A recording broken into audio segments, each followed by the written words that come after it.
નમસ્તે વિદ્યાર્થી મિત્રો, જ્ઞાન મંજરી મોડર્ન સ્કૂલની ઈ લર્નિંગ યુટ્યુબ ચેનલમાં ધોરણ 12 વિષય અર્થશાસ્ત્રનો અભ્યાસ આપણે કરી રહ્યા છીએ. અગાઉના વિડીયો લેક્ચરમાં આપણે યુનિટ નંબર 8 જે કૃષિ ક્ષેત્રને લગતું હતું એનો આપણે અભ્યાસ કર્યો. આજના આ વિડીયો લેક્ચરમાં ધોરણ 12 અર્થશાસ્ત્રનું નવું એક યુનિટ નંબર 9 એનો આપણે અભ્યાસ શરૂ કરવાનો છે, જેનું નામ છે વિદેશ વેપાર. તો એના વિશે આપણે માહિતી મેળવવાની છે. તો ચાલો આપણે એ શરૂ કરીએ.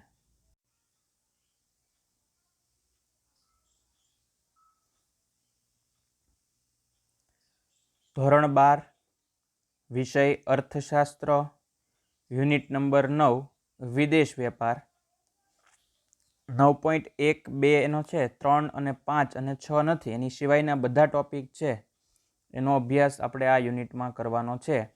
30% કોર્સ જે બાદ થયો એમાં 9.3, 9.5 અને 9.6 આ 3 ટોપિક એટલે કે વિદેશ વેપારનું સ્વરૂપ, વિદેશ વેપારના પ્રવર્તમાન સ્થિતિ અને વિદેશ વેપારમાં ભારતનો હિસ્સો, આ 3 ટોપિકનો અભ્યાસ આપણે કરવાનો નથી. એના સિવાયના તમામ ટોપિક છે વિદેશ વેપારના યુનિટના, એનો આપણે અભ્યાસ કરશું. તો સૌપ્રથમ પ્રસ્તાવના જોઈએ. જો કોઈ પણ દેશ માટે વિદેશ વેપાર, વિદેશ સાથેના સંબંધ એ અતિ મહત્વનો એક વિષય અને મુદ્દો હોય છે, ચર્ચાનો વિષય હોય છે.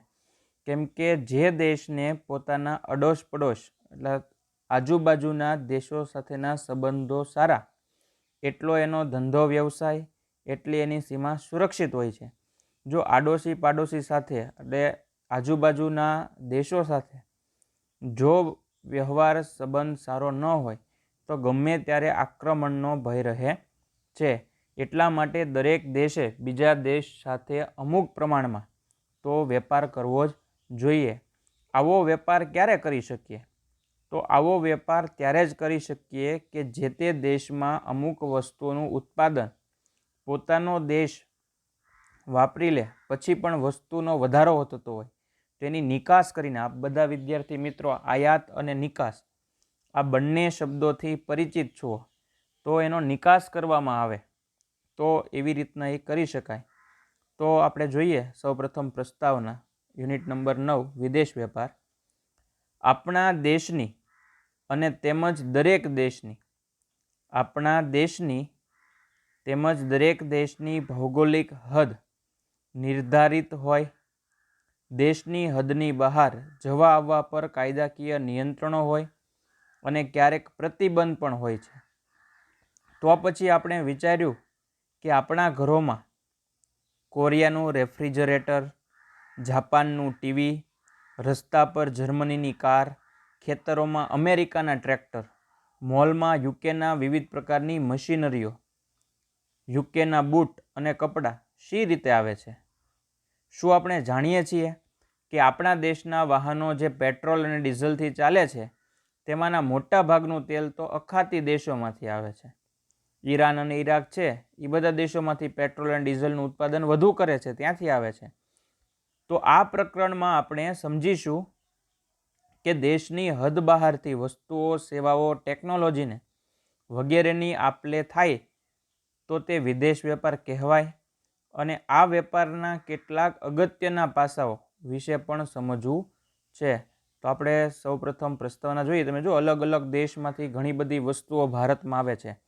ટેકનોલોજીકલ હોય તો એ ભલે, ટેકનોલોજીકલ ન હોય તો પણ. એનો મતલબ એમ કે વિદેશની કંપનીઓ એ ભારતમાં રોકાણ કરે છે, ભારતમાં વસ્તુઓ મોકલે છે. તો આને વિદેશ વેપાર કેવો કે કેમ, કોને વિદેશ વેપાર કહી શકાય, કોને આંતરિક વેપાર કહી શકાય, આ બધા વિશેની ચર્ચા આજના આ વિડીયો લેક્ચરમાં આપણે કરવાની છે. તો સૌપ્રથમ 9.1 નામનો ટોપિક જોઈએ. તો આંતરિક વેપાર અને વિદેશ વેપાર અથવા આંતરરાષ્ટ્રીય વેપારનો અર્થ જણાવો. આંતરિક વેપાર કોને કહી શકાય અને વિદેશ વેપાર કોને કહી શકાય, એના વિશે આપણે ચર્ચા કરવાની છે. વેપાર એટલે એવી વ્યાવસાયિક પ્રવૃત્તિ, વેપાર એટલે એવી વ્યાવસાયિક પ્રવૃત્તિ ધંધાકીય પ્રવૃત્તિ કે જેમાં વસ્તુઓ, સેવાઓ, મૂડી, ટેકનોલોજી, ટેકનિકલ જાણકારી અને માહિતી, બૌદ્ધિક સંપદા વગેરેનો વિનિમય થાય છે. બીજા શબ્દોમાં વેપારમાં આવી વસ્તુઓ, સેવાઓની હેરફેર આવક કે નફા પ્રાપ્તિ માટે કરવામાં આવે છે. ફરીવાર, વેપાર એટલે એવી વ્યાવસાયિક પ્રવૃત્તિ, ધંધાકીય પ્રવૃત્તિ કે જેમાં વસ્તુઓ, સેવાઓ, મૂડી, ટેકનોલોજી, ટેકનિકલ જાણકારી અને માહિતી, બૌદ્ધિક સંપદા વગેરેનો વિનિમય થાય છે. બીજા શબ્દોમાં વેપારમાં આવી વસ્તુઓ, સેવાઓની હેરફેર આવક કે નફા પ્રાપ્તિ માટે કરવામાં આવે છે. કોઈ એક દેશની હદની અંદર થતી, જો યાદ રાખજો, આંતરિક વેપારની વ્યાખ્યા છે. કોઈ એક દેશની હદની અથવા સરહદની અંદર થતી વેપાર પ્રવૃત્તિને આંતરિક વેપાર તથા દેશની હદની બહાર, દેશની સીમાઓ જે નક્કી કરેલી હોય, દરેક દેશે પોતાની સીમા નક્કી કરેલી છે, દરેકે પોતાની બોર્ડર નક્કી કરેલી છે. આંતરિક વેપાર તથા દેશની હદની બહાર થતી વેપાર પ્રવૃત્તિને વિદેશ વેપાર કે આંતરરાષ્ટ્રીય વેપાર કહેવાય છે. જો એક જ લાઈનમાં બેયની વ્યાખ્યા આવી ગઈ. કોઈ એક દેશની હદની અંદર, હદ કયો, સરહદ કયો, અંગ્રેજીમાં બોર્ડર કયો, કોઈ એક દેશની હદની અંદર થતી વેપાર પ્રવૃત્તિને આંતરિક વેપાર તથા દેશની હદની બહાર થતી વેપાર પ્રવૃત્તિને વિદેશ વેપાર કે આંતરરાષ્ટ્રીય વેપાર કહે છે, એમ કહી શકાય. વિદેશ વેપાર માટેના કારણો. વિદેશ વેપાર માટે કયા કારણો જવાબદાર હોય? Reason for foreign trade. અર્થશાસ્ત્રમાં વેપાર માટેના મુખ્ય કારણો નીચે મુજબ છે.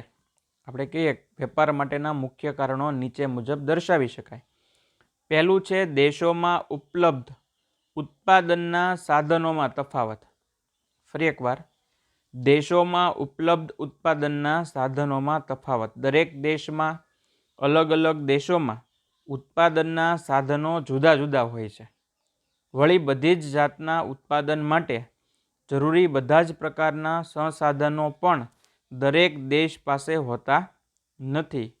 માટે દુનિયાના દેશો સંસાધનો, કેટલાક સાધનો, ટેકનોલોજી વગેરેનો વેપાર કરી પોતાની જરૂરિયાતો પૂરી કરે છે. આમ પહેલો જે ટોપિક જોયો આપણે કે ભાઈ દેશોમાં ઉપલબ્ધ ઉત્પાદનના સાધનોમાં તફાવત. દરેક દેશ, દાખલા કે ચીન અને જાપાન છે, તો આપણને ખબર છે કે ટેકનોલોજીકલ બાબતે જે કાંઈ ઉત્પાદન હોય એ સૌથી સારું કરે. એમ ભારત છે એ ખેતી ક્ષેત્રની ઉત્પાદન પદ્ધતિમાં આગળ છે. બીજો ટોપિક જોઈએ તો ઉત્પાદન ખર્ચ. સાધનોનો અને સંસાધનોની, ફરીવાર, સાધનો અને સંસાધનોની ઉપલબ્ધિ જુદી હોવાના કારણે વસ્તુ અને સેવાનો ઉત્પાદન ખર્ચ પણ જુદા જુદા દેશોમાં જુદો જુદો હોય છે. કેટલાક સાધનોની અછત અને ઊંચી કિંમતોના કારણે કેટલીક વસ્તુઓ, સેવાઓનો ઉત્પાદન ખર્ચ ઊંચો હોય છે. ઘરેલું ખર્ચ ઊંચો હોય ત્યારે તેવી વસ્તુઓ, સેવાઓની અન્ય દેશો કે જ્યાં આવી વસ્તુઓ અત્યંત સસ્તી બને છે પાસેથી આયાત કરવી સરળ અને સસ્તી બને છે, એમ આપણે કહી શકીએ. ફરીવાર, ઉત્પાદન ખર્ચ. સાધનો અને સંસાધનોની ઉપલબ્ધિ જુદી હોવાને કારણે વસ્તુ અને સેવાનો ઉત્પાદન ખર્ચ પણ જુદા જુદા દેશોમાં જુદો હોય છે. કેટલાક સાધનોની અછત અને ઊંચી કિંમતોના કારણે કેટલીક વસ્તુઓ, સેવાઓના ઉત્પાદન ખર્ચ ઊંચો હોય છે. ઘરેલું ખર્ચ ઊંચો હોય ત્યારે તેવી વસ્તુઓ, સેવાઓની અન્ય દેશો કે જ્યાં આવી વસ્તુઓ અત્યંત સસ્તી બને છે તેમની પાસેથી આયાત કરવી સરળ અને સસ્તી બને છે. ત્યારબાદ જોઈએ તો ટેકનોલોજીકલ પ્રગતિ. ટેકનોલોજીની આપણે ખ્યાલ છે કે આજનો યુગ છે એ ટેકનોલોજીનો યુગ કહેવાય છે. બધા દેશોમાં સરખા પ્રમાણમાં ટેકનોલોજીકલ પ્રગતિ થઈ હોતી નથી. હજી હાલની તારીખે ભારત દેશમાં તો હાલની તારીખે કૃષિ ક્ષેત્રમાં આટલી બધી ટેકનોલોજી હોવા છતાં પરંપરાગત અને રૂઢિગત પદ્ધતિએ ખેતી થાય છે, એ આપણે અગાઉ જોયું. એવી જ રીતના ટેકનોલોજીનો વિકાસ દરેક દેશમાં સરખો થયો નથી. અમુક દેશો અમુક પ્રકારની ટેકનોલોજીમાં માહેર હોય છે, તો કેટલાક દેશો બીજા પ્રકારની ટેકનોલોજીની આવડત ધરાવે છે. આથી દરેક દેશ દરેક વસ્તુના ઉત્પાદનમાં એક સરખી કાર્યક્ષમતા ધરાવતો નથી અને આથી જ દેશો વચ્ચે વસ્તુના અને સેવાઓનો વેપાર છે એ વધે છે એમ કહી શકાય. ત્યારબાદ જોઈએ તો શ્રમ વિભાજન અને વિશિષ્ટકરણ. શ્રમ વિભાજન અને વિશિષ્ટકરણ. દરેક દેશમાં શ્રમની ઉત્પાદકતા અને કૌશલ્ય અલગ હોય છે. ફરીવાર, દરેક દેશમાં શ્રમની ઉત્પાદકતા અને કૌશલ્ય છે એ અલગ હોય છે. નિયોજન શક્તિની કાર્યક્ષમતા પણ અલગ હોય છે. તેથી દેશો વચ્ચે શ્રમ વિભાજન અને વિશિષ્ટકરણ જોવા મળે છે. એટલે કે અમુક શ્રમ અમુક પ્રકારની વસ્તુઓ સેવાઓ ઉત્પાદનમાં વધુ આવડત ધરાવતો હોવાથી તે દેશ તેવી વસ્તુઓનું વધુ ઉત્પાદન કરે છે અને તેમાં વિશિષ્ટકરણ કરે છે એમ કહી શકાય. આવી વસ્તુઓ સેવાઓનું અન્ય દેશોમાં નિકાસ કરે છે અને જે વસ્તુઓ સેવાઓને વધુ કાર્યક્ષમ રીતે ઉત્પન્ન ના કરી શકે તે વસ્તુઓ સેવાઓની આયાત કરે છે. વળી જ્યારે કોઈ દેશ પોતાની વિશિષ્ટતાની બહારની વસ્તુઓ સેવાઓ ઉત્પન્ન કરવાનો પ્રયત્ન કરે છે ત્યારે તેમ કરવા માટે તે કૌશલ્ય ધરાવતા નિષ્ણાંતો તેમના જ્ઞાન વગેરેની પણ આયાત કરે છે. એટલે આમ શ્રમ વિભાજન અને વિશિષ્ટકરણનો પણ લાભ છે એ લઈ શકાય એમ કહી શકીએ આપણે. 3. વિદેશ વેપારનું સ્વરૂપ. એ 30% કોર્સ જે બાદ થયો છે એ 30% કોર્સમાં આ ટોપિક છે એ લેવામાં આવ્યો નથી. એટલે વિદેશ વેપારનું સ્વરૂપ કેવું છે, નેચર ઓફ ફોરેજન ટ્રેડ, એટલે આનો અભ્યાસ આપણે કરવાનો નથી 30% બાદમાં. આ વર્ષ પૂરતું ન પૂછાય, બાકી તો એ અગત્યનો જ મુદ્દો છે કે ભાઈ કેવી રીતનું સ્વરૂપ હોય. તો વિદેશ વેપારમાં સાધનોની ભૌગોલિક તથા વ્યાવસાયિક ગતિશીલતા ઓછી હોય છે. આપણે ખાલી જોઈ લઈએ. વિવિધતા ધરાવતી ચીજવસ્તુઓનો વેપાર, પડકારજનક સ્વરૂપ, રાજનીક પ્રયત્નો, વિવિધ ચલણોના ભાવ અને તેમના મૂલ્ય અંગેની અટકળો, વિવિધ રાષ્ટ્રો અને આંતરરાષ્ટ્રીય સંસ્થાઓના સંયુક્ત પ્રયાસો, રાજકીય અને સામાજિક વિચારધારાની અસર, અત્યંત મોટા પાયાના વેપાર, વધુ પ્રમાણમાં કરવેરા અને પરવાનગીઓ, હરીફાઈ અને જોખમની ઊંચી માત્રા. તો આ જે ટોપિક 9.3 છે એ સિલેબસમાં નથી, એટલે ફક્ત ખાલી મેં વાંચ્યા. 30% કોર્સ જે બાદ થયો છે એમાંથી બાદ કરવામાં આવ્યું છે, એટલે માટે મેં ખાલી તમને એ ખરેખર ન ચલાવીએ તોય હાલે, પણ છતાં પણ આપણે એ મુદ્દાના નામ સાંભળેલા હોવા જોઈએ. એ આ વર્ષ પૂરતું જ એવી રીતના બાદ કરેલ છે, બાકી તો એ અગત્યનો અને કામના ટોપિક છે. હવે પાછું 9.4 આંતરિક વેપાર અને વિદેશ વેપાર વચ્ચેનો તફાવત જણાવો. એ પ્રશ્ન કામનો પણ છે, આઈએમપી પણ છે અને અગત્યનો પણ છે. કેમ કે આપણને આંતરિક વેપાર કોને કહેવાય, વિદેશ વેપાર કે આંતરરાષ્ટ્રીય વેપાર કોને કહેવાય, એના વિશે તો ખ્યાલ આપણને હોવો જોઈએ. એટલે આંતરિક વેપાર અને વિદેશ વેપાર વચ્ચેનો તફાવત જણાવો. તો આપણે જોવાનો પ્રયત્ન કરીએ.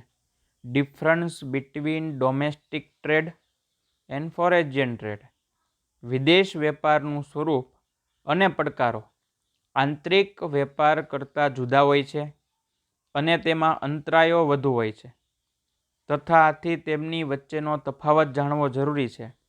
આ તફાવતના કેટલાક મુદ્દાઓ નીચે મુજબ જણાવી શકાય. ફરીવાર, વિદેશ વેપારનું સ્વરૂપ અને પડકારો આંતરિક વેપાર કરતાં જુદા હોય છે અને તેમાં અંતરાયો વધુ હોય છે, તથા આથી તેમની વચ્ચેનો તફાવત જાણવો જરૂરી છે. આ તફાવતના કેટલાક મુદ્દા નીચે મુજબ જણાવી શકાય. પહેલું છે કદના આધારે તફાવત. વિદેશ વેપારમાં અનેક દેશો, વસ્તુઓ અને સેવાઓ, કાયદાઓ, પદ્ધતિઓ વગેરે સંકળાયેલા હોવાથી વિદેશ વેપારનું કદ આંતરિક વેપાર કરતાં અનેક ગણું મોટું છે. ફરીવાર, કદના આધારે તફાવત. વિદેશ વેપારમાં અનેક દેશો, વસ્તુઓ અને સેવાઓ, કાયદાઓ, પદ્ધતિઓ વગેરે સંકળાયેલા હોવાથી વિદેશ વેપારનું કદ આંતરિક વેપાર કરતાં અનેક ગણું મોટું હોય છે એમ કહી શકાય. વિવિધ ચલણો અને ચૂકવણીની પદ્ધતિ. આપણને ખબર છે કે દેશ ફરે, જેમ જેમ દેશ ફરે એમ એનું ચલણ જે છે, કરન્સી જે છે એ ફરતી હોય છે. એની ચૂકવણીની પદ્ધતિઓ છે એ પણ ફરતી હોય છે. તે બધી વસ્તુઓ આપણે ધ્યાનમાં રાખવી પડે. તો વિવિધ ચલણો અને ચૂકવણીની પદ્ધતિઓ. તો આંતરિક વેપારમાં ચૂકવણીઓ પોતાના દેશના ચલણમાં જ થાય છે. પોતાના જ દેશની એક બેંકમાંથી બીજી બેંકમાં ચૂકવણી કરવાની હોય છે. આપણને ખબર છે કે આપણે ચેક લખ્યો હોય એ મૂળ એક જ દેશમાં હોય અથવા એક જ બેંકમાંથી બીજી બેંકમાં કરવાની હોય. પરંતુ વિદેશ વેપારમાં પોતાના દેશના ચલણનું કોઈ સર્વ સ્વીકૃત આંતરરાષ્ટ્રીય ચલણમાં રૂપાંતર કરવું પડે છે. હુંડિયામણના દરોની જાણકારી રાખવી પડે છે, કેમ કે ભાવ વધઘટ થતો હોય. જે તે દેશના કાયદાઓ મુજબ પરવાનગીઓ લેવી પડે. વળી આયાતકારો અને નિકાસકારોએ પોતાના દેશની બેંક પાસે ચૂકવણી કરવા અંગે શાખનું પ્રમાણપત્ર પણ મેળવવું પડે છે. જો આ બહુ અગત્યનો ટોપિક છે. વિવિધ પ્રકારના ચલણો અને ચૂકવણીની પદ્ધતિઓ. એક ખાલી બે દેશનું ઉદાહરણ લઈને લઈએ કે ભાઈ ભારત છે. ભારતનું ચલણ શું? તો કે રૂપિયો. આપણે જે આપણું ચલણ છે કરન્સી, એને રૂપિયો કહેવાય. અમેરિકા છે, તો અમેરિકાનું ચલણ શું? તો કે ડોલર. અમેરિકાની કરન્સી કઈ? તો કે ડોલર. આપણો એનો એક રૂપિયો, એક ડોલર, એનો એક ડોલર બરાબર આપણા 70 રૂપિયા થાય. એ ભાવ વધઘટ થતો હોય તેને 68 થી 70 રૂપિયા હશે, એટલે એનો એક જ રૂપિયો ગણાય. એ એક રૂપિયો અહીંયા આપે તો આપણે એને 70 રૂપિયા દેવા પડે. આ કરન્સીમાં ફેરફાર કહેવાય. આને ટ્રાન્સફર કરવું કહેવાય. બીજા અર્થમાં કેવું હોય તેને વિદેશી હુંડિયામણ કહેવાય. તો આમ વિવિધ ચલણો અને એની ચૂકવણીની પદ્ધતિ છે એ અંગે આપણને ખ્યાલ હોવો જોઈએ. નેપાળમાં અને ભારતમાં આખો રૂપિયો જ છે. આપણા પૈસા ત્યાં હાલે, નેપાળના પૈસા અહીંયા પણ હાલે. આમ જે તે દેશના કાયદાઓ મુજબ પરવાનગીઓ લેવી પડે. આયાતકારો અને નિકાસકારોએ પોતાના દેશની બેંક પાસે ચૂકવણી કરવા અંગે શાખનું પ્રમાણપત્ર પણ મેળવવું પડે. પછી ભાષા, સંસ્કૃતિ અને સમાજ, આ બધાનો તફાવત તમે જો. હવે આપણે તો ભારતમાં જ વિવિધ પ્રકારની ભાષા, વિવિધ પ્રકારની સંસ્કૃતિઓ, વિવિધ પ્રકારના ધર્મો આ બધું જોવા મળે. તો ભાષા, સંસ્કૃતિ અને સમાજ અંગેનો તફાવત જોવા મળે. આંતરિક વેપારમાં વિનિમય એક સમાન ભાષા, સંસ્કૃતિ અને સામાજિક વ્યવસ્થામાં થાય છે. પરંતુ વિદેશ વેપારમાં દરેક દેશમાં ભાષા, સંસ્કૃતિ, સમાજ વગેરે જુદો હોવાના કારણે કોઈ પણ પ્રજાની લાગણીઓ ન દુભાય તે રીતે વેપાર કરવો પડે છે. ફરીવાર, ભાષા, સંસ્કૃતિ અને સમાજ અંગેનો તફાવત. આંતરિક વેપારમાં વિનિમય એક સમાન ભાષા, સંસ્કૃતિ અને સામાજિક વ્યવસ્થામાં થાય છે. પરંતુ વિદેશ વેપારમાં દરેક દેશમાં ભાષા, સંસ્કૃતિ, સમાજ વગેરે જુદા હોવાના કારણે કોઈ પણ પ્રજાની લાગણીઓ ન દુભાય તે રીતે વેપાર કરવો પડે છે. દરેક દેશની જીવનશૈલીને અનુરૂપ વસ્તુઓ વેચવી પડે. દરેકનું કલ્ચર જે છે, સંસ્કૃતિ અલગ અલગ હોય છે. વાહન વ્યવહાર ખર્ચનો તફાવત. વિદેશ વેપારમાં આંતરિક વેપારની સરખામણીમાં વાહન વ્યવહારનો ખર્ચ ઊંચો હોય છે. ઉપરાંત દરેક દેશની હદ પર અનેક જાતના વેરા ભરવાના હોય છે, જે આંતરિક વેપારની સરખામણીમાં વધુ હોય છે. ફરીવાર જુઓ તમે, વિદેશ વેપારમાં આંતરિક વેપારની સરખામણીમાં વાહન વ્યવહારનો ખર્ચ, કેમ કે ભારતમાં જ વાહન વ્યવહાર હોય તો ખર્ચ સહેલો પડે. વિદેશમાં ઘણીવાર ટ્રેન અને પ્લેન, જહાજ અને ટ્રેન અસ્તિત્વમાં ન હોય તો પ્લેન દ્વારા મોકલવું પડે. અને આપણને ખબર છે કે પ્લેન દ્વારા જ્યારે વિદેશમાં માલ મોકલવામાં આવે તે ખર્ચાળ સાબિત થાય.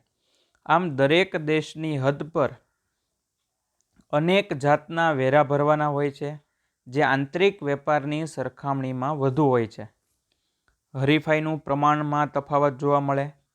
આંતરિક વેપારમાં કોઈ વસ્તુના અનેક ઉત્પાદકો હોય તો પણ ઉત્પાદનના સાધનો, ટેકનોલોજી વગેરે સમાન હોવાના કારણે તેઓ વસ્તુઓનું વર્ગીકરણ અને વિભિન્નતાના ધોરણે વધુ પડતી હરીફાઈ કરી શકતા નથી. પરંતુ વિદેશ વેપારમાં દરેક ઉત્પાદક વર્ગીકરણ અને વિભિન્નતાના આધારે હરીફાઈ કરે છે. વળી કોઈ દેશમાં એક પ્રકારની વસ્તુ વેચવા માટે જે તે દેશના ઉત્પાદકો તથા અન્ય દેશના ઉત્પાદકો બજાર હિસ્સો મેળવવા હરીફાઈ કરે છે. આમ જ્યારે ભારતમાં વિદેશી ગાડીઓ કાર ન હતી ત્યારે દેશના ઉત્પાદકો વચ્ચે હરીફાઈ હોવા છતાં તેનું પ્રમાણ આજના સમય જેવું ન હતું, જ્યાં રોજ નવા મોડેલ, નવા આકર્ષણો, નવી વિજ્ઞાપન એટલે કે નવી એડવર્ટાઇઝ, નવી જાહેરાત વગેરે જોવા મળે છે. આજે વિદેશી કાર બનાવવાવાળી કંપનીઓ ભારતના બજારમાં પોતાનો હિસ્સો વધારવા માટે પ્રયાસ કરે છે, એમ કહી શકાય આપણે. છઠ્ઠો ટોપિક જોઈએ. ગ્રાહકોને સંતોષવા અંગેનો તફાવત. એક જ દેશમાં સમાજ, શિક્ષણ, સજાગતા, માહિતી પસંદગીઓ, મૂલ્યો, સહનશીલતા વગેરેના ધોરણો સમાન હોવાના કારણે કોઈ વેચનારને ગ્રાહકોના સંતોષનો અંદાજ સહેલાઈથી મળે છે અને તે પ્રમાણેની વસ્તુનું ઉત્પાદન, વેચાણ અને વિજ્ઞાપન તે કરે છે. પરંતુ વિદેશ વેપારમાં દરેક દેશમાં આવી બાબતોમાં મોટો તફાવત હોય છે.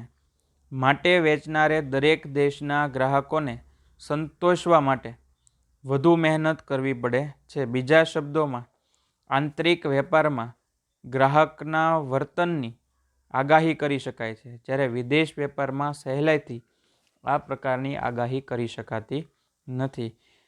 ભારતમાં જ હોય, આંતરિક વેપાર હોય તો કેટલા ગ્રાહકો છે, એની પસંદગી, રુચિ, ટેવ જાણી શકાય. બીજા અર્થમાં કેવું હોય તો આંતરિક વેપારમાં ગ્રાહકોના વર્તનની આગાહી કરી શકાય, પણ વિદેશના વેપારો વિશે અગાઉથી આગાહી કરી શકાતી નથી. વહીવટી અને કાયદાકીય વ્યવસ્થામાં તફાવત જોવા મળે. વહીવટી અને કાયદાકીય વ્યવસ્થામાં તફાવત. પોતાના દેશની વહીવટી અને કાયદાકીય વ્યવસ્થા વેપારીઓ જાણતા હોવાથી તેમને વેપાર કરવામાં આવી બાબતોની મુશ્કેલીઓ ઓછી પડે છે. પરંતુ વિદેશ વેપારમાં દરેક દેશના વેરા, કાયદાકીય પરવાના અંગેની પદ્ધતિઓ પૂરી જાણ્યા વગર વેપાર કરવાનું લગભગ અસંભવ બને છે. અન્ય દેશોની નીતિઓ, વિદેશની માહિતી મેળવવાની પ્રક્રિયા અઘરી અને ખર્ચાળ બાબત છે, એમ કહી શકાય. વિદેશ વેપારની પ્રવર્તમાન સ્થિતિ 9.5, 9.3, 9.5 અને 9.6 આ 3 ટોપિક છે એ છે ને, એટલે આ જે તમને સ્ક્રીન ઉપર દેખાય છે એ પણ સિલેબસમાં નથી. 30% જે કોર્સ બાદ થયો છે એમાંથી એ બાદ કરવામાં આવ્યો છે. તો હવે પછીના વિડીયો લેક્ચરમાં જ્યારે મળશું 9.5, 9.6, 9.7 હવે પછીના વિડીયો લેક્ચરમાં જ્યારે મળશું ત્યારે ભારતના વિદેશ વેપારનું કદ, સ્વરૂપ અને દિશા ત્યાંથી આપણે શરૂઆત કરવાની છે. ફરી એકવાર, હવે પછીના વિડીયો લેક્ચરમાં મળશું ત્યારે ભારતના વિદેશ વેપારનું કદ, સ્વરૂપ અને દિશા એના વિશે માહિતી મેળવશું. આભાર.